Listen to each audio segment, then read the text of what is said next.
दोस्तों, हम लोग IIBS में हैं और यहाँ पर हमारे साथ निर्मल मंग से कुणाल जी हैं। आइए, जो सोने के भाव में तेज़ी है, जो कि $2250 के पार चला गया है, तो क्या सोने का भाव आगे और जाएगा? $2300, $2400, क्या कुछ होगा, इस बारे में बात करते हैं। सर, इतनी तेज़ी अचानक से आ गई, पिछले अगर 15 दिन देखें तो $100 से ज़्यादा की तेज़ी आ गई है।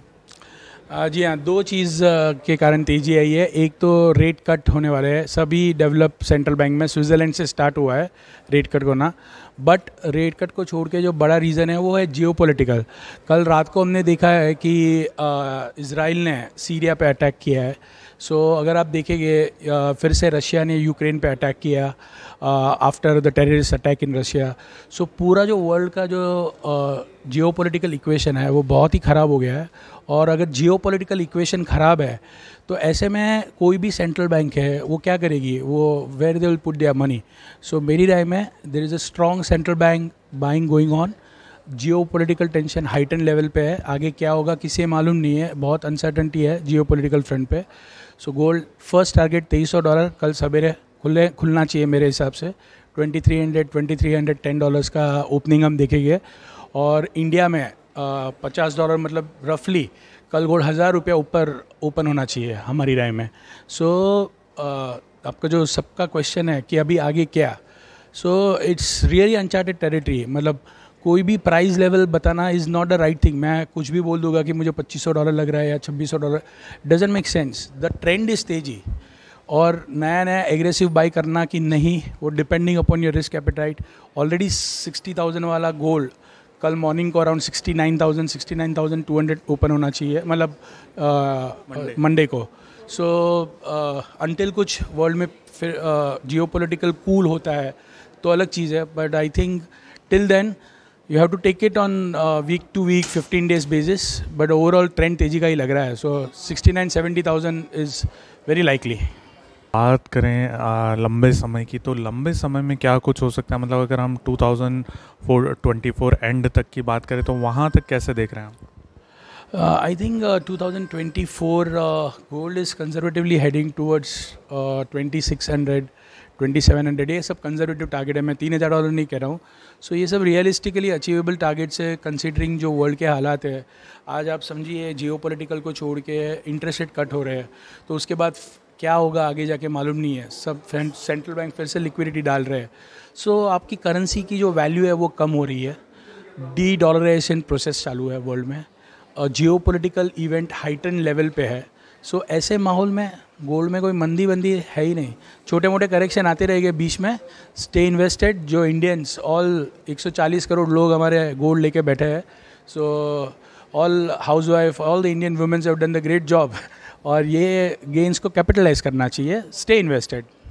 सर, सिल्वर का कैसे देख रहे हैं? क्योंकि जैसा एक्सपेक्टेड था सिल्वर में वैसी तेज़ी अभी तक देखी नहीं गई, क्योंकि सोने ने चाल पकड़ ली पर सिल्वर ने नहीं पकड़ी है।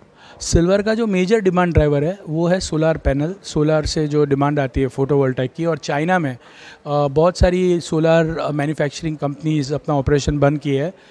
सोलार पैनल के प्राइसेस गिर गए हैं। सो थोड़ा चाइना का स्लो डाउन है, उसके कारण सिल्वर आउट परफॉर्म नहीं कर पा रहा है। 1.2-1.3 बिलियन आउंस की डेफिसिट है 2 साल से लगातार सिल्वर में। सो डिमांड सप्लाई से तो तेजी is just a matter of time. It is going to move up. $28, $30 silver is very realistic.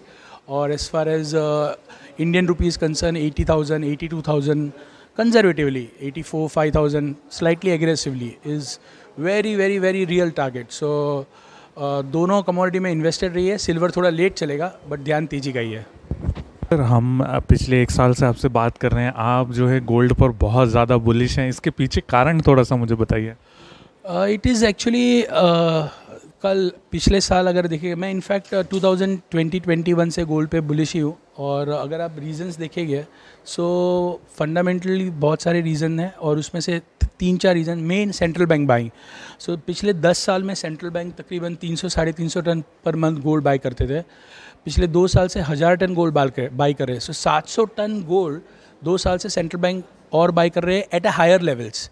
So they are buying gold at a all time high, क्योंकि आज कोई भी सेंट्रल बैंक अपना पैसा, उनको अगर रिजर्व डाइवर्सिफाई करना है, जो उनकी पूंजी है वो उन्हें किधर और लगानी है तो ना वो यूएस के बॉन्ड में डालता है, ना वो कोई भी जगह पे डालता है, तो वो डालेगा किधर? So that's why all are buying gold, they are clueless.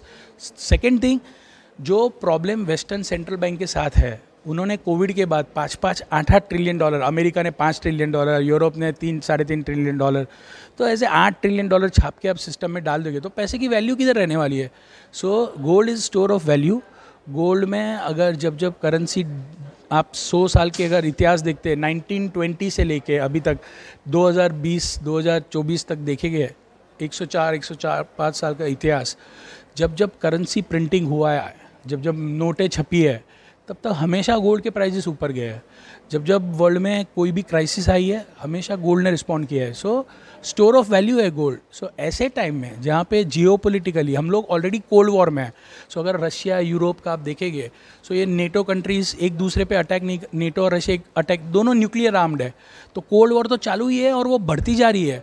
पहले ये प्रॉब्लम था रशिया और यूक्रेन का, फिर धीरे धीरे ये बढ़ते गया, Israel, Hamas, Lebanon, Syria, Turkey, Asia में देखेंगे तो चाइना, ताइवान। सो पूरा world is not stable any more. Geopolitically world की हालत बहुत ज़्यादा ख़राब है।